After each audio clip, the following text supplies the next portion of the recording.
Hey guys, my name is Sediak and welcome back to a brand new reaction video on everything that we're about to find out right now for this first look at infrastructure within Transport Fever 3. Every time developers release a new sneak peek, a new trailer, your boy has been reacting to them. You guys seem to love them. I am really excited to see this right now. I feel like we're going to learn more about the game in this video than any other video they've released to date. So this is the first time I'm seeing it, and I will be doing a lot of pausing, stopping and starting, crying like a folio right now because I'm that excited. So please bear with me. If you enjoyed this, please smash the like button down below. Subscribe if you are new, because I'll be the first one dropping those videos as soon as this game comes out. But without further ado, this is Transport Fever 3, the first look at infrastructure. Welcome back to Transport Fever 3. Right, hold on. First things first. Let me just turn off that so we can see a little bit more. Right, straight away, right, I'm seeing a big, beautiful city. I'm also seeing lots of traffic as well. So will they be showing us how to fix this traffic in this infrastructure? First look. Today we're diving into core traffic systems and infrastructure construction tools. And there's a lot of ground to cover. Realistic traffic flow is critical. Right, I'm going to keep pausing because we are going to see stuff that we've never seen before. Look at how good those bridges look, by the way. They're actually integrated within the terrain. And there's a Volkswagen Golf right there. Ooh, cars of the era. Nice little bus, couple of semi-trucks. Nice. To your game world feeling authentic. So we've made the world traffic smarter. Cars will change lanes or overtake the heavy hauler that is clogging up traffic if it helps them get... Actually amazing. So I'm having flashbacks right now to City Skylines 2 development trailers that got released. And I remember when City Skylines 2 dropped the trailer, how they've improved the traffic and they'll overtake and they'll reroute themselves if there's crashes.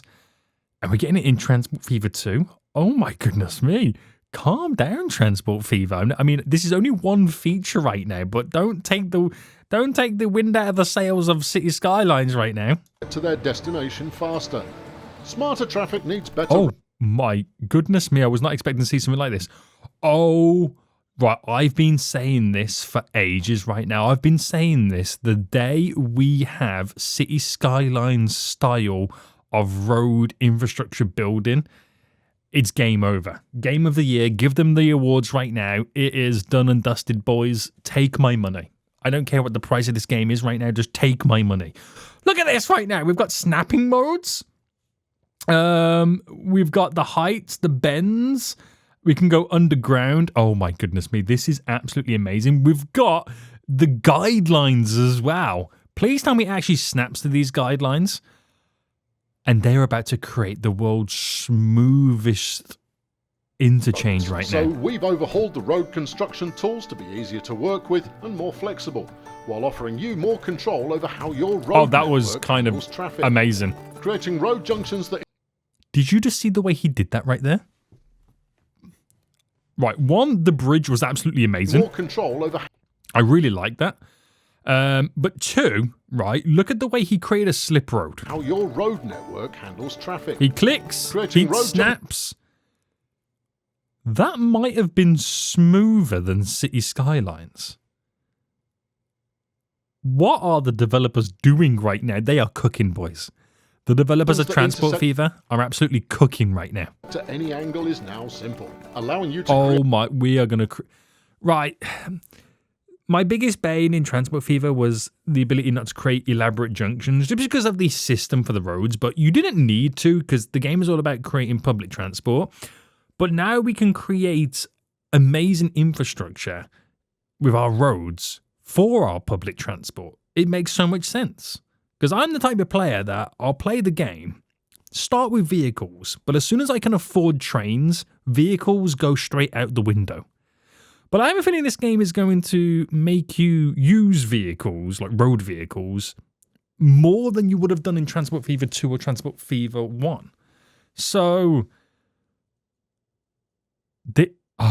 in my head right now, I'm already thinking like I can do trumpet junctions, cloverleafs right now. I can create designated routes for my bus line. Oh, I know we're only 44 seconds into this 5-minute video, but take my money. Either incredibly realistic or entirely I literally just said, I want to create a trumpet junction, and he's creating a trumpet junction right now. dangerous intersections depending on your goal. Is that following a guideline, like a parallel kind of snap to that? You also have new options for controlling the paths. Right. Okay. When did TMPE all of a sudden get added to Transport Fever 3? Right, okay. That, I cannot believe what I'm seeing right now. We have lane management. It means I can now do lane math in the game. And because the AI is now smarter, like they mentioned, they're going to actually use it, aren't they? This is crazy. This is taking what we find really helpful and really useful in City Skylines to create infrastructure, to actually pull it into a game that's all about using infrastructure. Because City Skylines is, it's a city builder. You build cities. Transport Fever, while it is kind of like that, you're building infrastructure to use it, because obviously you're a public transport company. And we're getting, right. This is the stuff we were promised in City Skylines, and we're getting it in Transport Fever. I'm telling you, boys, these devs right now are cooking. The traffic will follow in the form of full lane. Honestly, this is unreal. I cannot contain my excitement, right? This is absolutely unreal. I would love to see lane math get involved in all of this. Demolishing roads as you make new plans or upgrade your network will now restore the natural environment, reintroducing trees and terrain. Wait, so wow! So if you build a road and it destroys the trees and you delete the road, it doesn't just leave the remains of where the road once was. The trees will regen. That's actually kind of a cool feature. Public transport is also significantly upgraded. Oh, a train station. Catchment areas are easier to read. And right, this is the first time I've actually seen any of this. So he's dropped an end station down. We've got the radius around it to where you can see. So before in Transport Fever 2, you would just it just highlighted the buildings in white. The fact that it's in green is a more easier color to see. And you get like a circle so you can kind of see where you would go. And I'm assuming this is 192. Is that the capacity of the station or just the amount of people it's kind of picking up? Readily expandable. Every station in the game is modular, and specialist add-on buildings are available to not only extend their reach, cool, but also increase passenger. So passenger comfort is what it's about to say, and passenger capacity. So that is the capacity of the station. Wow. Passenger comfort or increased station capacity. This makes passengers happy. Oh, okay. I love that idea. So you now get to visualize the radius of each building. And obviously that building has a larger radius than the default building and the station itself. So you could create some like really, really elaborate kind of stations to kind of like artificially boost the radius of the station. Just from these building add-ons. I mean, I know you can do it now, but to visualize it and see it is so cool. And happy passengers are crucial to making towns a desirable place to live. Obviously, cargo specialization was covered in depth in the last video. Yeah, so I remember that. Cover it again here. I like the idea of that Construction cargo. has also evolved with 3 distinct track types rated by speed. Wow. So we had that in the previous game. We had the standard tracks and the high-speed tracks, but there's 3 types. Let me just go back on that real quickly. Rail construction has also evolved with... So we got simple tracks, which have a top speed of 100 kilometers, and it does pollution 25 kilometers. Simple tracks, reduce pollution. Okay. 3 distinct track types rated by speed. Standard tracks, double the pollution, top speed 160. The and obviously we're going to have high the speed. greater the pollution. Yeah, the faster the track, greater the pollution, we get it. 350 kilometers. That's crazy. And higher the maintenance. And I'm assuming, yeah, they'll be the ones in between them and next to them. They're the electrified versions of them. Cost. There's no such thing as the best track choice anymore. Now you'll want to use That's the a right nice track bridge for each service. That was a real New nice signalling bridge. and route options also help out here, as you can choose which lines get priority in busy areas. No more waiting for your massive freight train to pass through while your express sits at a red signal, with the passengers becoming increasingly irate. So, did that just literally say we're going to be able to have control over the signals? So we could always give priority to passenger trains? I don't care what this game costs. Take my money. Towns are your main focal point in Transport Fever 3. Keeping populations happy and well supplied keeps them growing. The fight to reduce road traffic gets a big boost with massively upgraded tram tools. Extend or reposition tram tracks to use whichever lane keeps it moving most effectively. That's amazing. So you can do the TMPE system on your tram track routes as well, for like which part of the road they run on.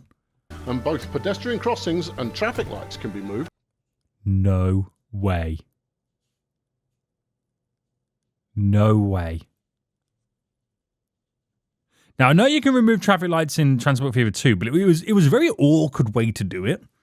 So we've now got these tools to do it so easily, and to crossings. Make sure that the downtown rush hour so we can make sure we have priority on certain junctions. Is something your citizens never need to experience.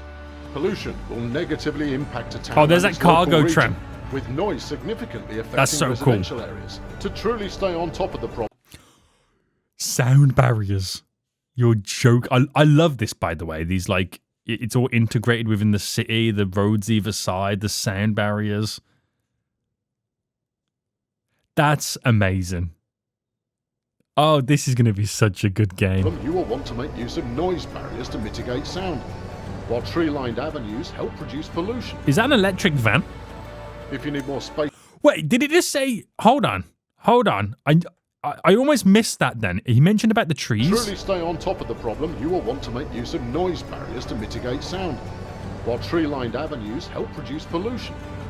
Now, he said, while sound barriers to reduce the sound, trees to reduce the pollution. Now, I know that works in City Skylines. It did work in City Skylines 1. I'm not sure if it works in City Skylines 2, where you can place like trees along the road, not just on the road, like how you attach them to the road, but you can like plant down a forest next to a road, and it does reduce the kind of like the noise and all the pollution and stuff like that. If you need more space, so that's really cool. So we can actually beautify our cities to reduce the pollution to get the pollution boost bonus. That's pretty cool. Right, he's about to drop in. Network, you can also take your trams underground, building below your town. Oh, yes, I forgot about that. We can take our trams underground, which I don't care what anyone says. Right now, I'm calling it a subway. Construction mode helps eliminate noise and pollution while providing excellent passenger capacity. It is an expensive option, but can have a profound impact on commuter times and overall satisfaction. Oh, look at how clean it comes from underground. I love that. So we can actually build like full-on massive cities and integrate a proper, like, I'm going to call it a subway network. Even though I know it's not it's subways, it's trams. But we can actually have our own little kind of subway network. We can dream, guys. It might be, if we can do cargo like that as well, it might be a really, really cool way to distribute into the inner city without having to destroy like land that would be valuable for buildings. Trams are now also able to operate as light rail, running independently of roads and connecting to traditional rail, allowing you to integrate hybrid services simply. That's so good. Keeping all these services running efficiently requires maintenance, and we've overhauled the way this is conducted and the impact it has on your fleet. Any vehicle that is not adequately maintained will see its top speed, power. Wow. Okay, I'm somebody, and I think we can all agree, who doesn't like to maintain his vehicles. Now there's going to be greater emphasis on having negative towards, not very well maintained vehicles. Wow, that's going to make me spend some money, isn't it? Comfort rating, noise, and pollution get worse. Oh, so you see what it kind of buffs or unbuffs. What's the word? You consider deficit your vehicle has in what particular stat based on its maintenance condition. So this is very bad condition. And by that logic, then it's reduced all of this stuff to make it worse. That's pretty cool. So there is like a, I mean, to visualize it and see it makes a huge difference. Okay, I'm gonna have to maintain my vehicles now. The good news is that we have two solutions: depots and maintenance buildings. Depots have limited capacity for vehicle maintenance, only able to handle a few vehicles simultaneously. So you're going to have to pull your vehicles in for maintenance. They don't just get like automatically maintained while on the road. They have to physically come off the road or, you know, into a hub. By doing that, you're losing money because they're not making money, but they'll get fixed to make you more money longer. As your reach and size of your fleet expands, dedicated maintenance buildings are the way to go, having a far larger catchment area and capacity. Does it do it automatically? That's what I would like to know. Condition.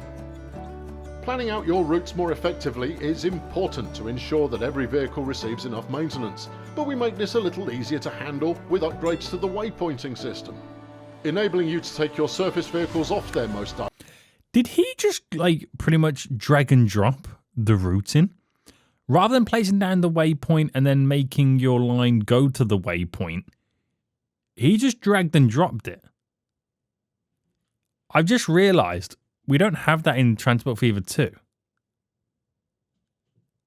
That's such a simple and amazing feature right there. Direct route in order to ensure they are well maintained.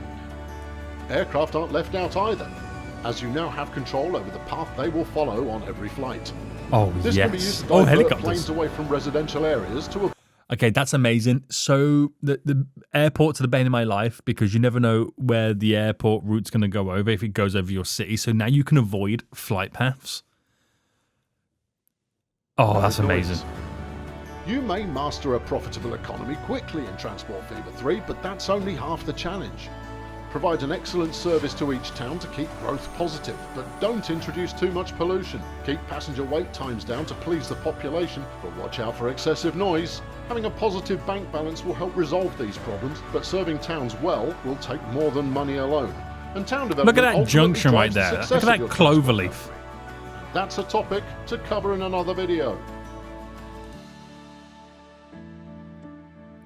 Coming 2026, right. This is going to be an amazing game. I can already tell it right now. The fact that it's taking some of the best aspects from like what we use in like the way we build in City Skylines, because City Skylines, forget, you know, what happened to City Skylines 2 and the reception and all that kind of jazz. City Skylines 2, it's when you come down to actually building in the game, it's actually really, really good, and it's probably one of the best city builders out there. Just the way, and you know, how it gives you the ease to create stuff is amazing. I love the road building in that game.